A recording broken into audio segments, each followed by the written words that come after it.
ताज्या बातम्यांसाठी ABP माझाला subscribe करा आणि बेल आयकॉन प्रेस करा।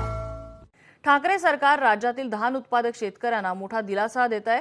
केंद्र सरकारने निश्चित केलेल्या आधारभूत दराव्यतिरिक्त राज्य सरकार प्रति क्विंटल मागे 700 रुपये बोनस राज्य सरकारने जाहीर केलेला आहे। राज्य मंत्रिमंडळाच्या कॅबिनेट बैठकीमध्ये हा निर्णय घेण्यात आलाय।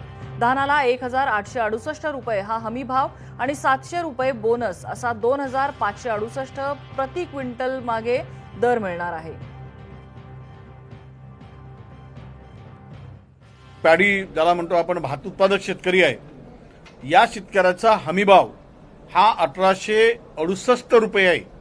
1868 रुपयामध्ये त्या शेतकऱ्याला धानाचा भाव मिळत असल्यामुळे त्याला प्रचंड नुकसान होत होतं।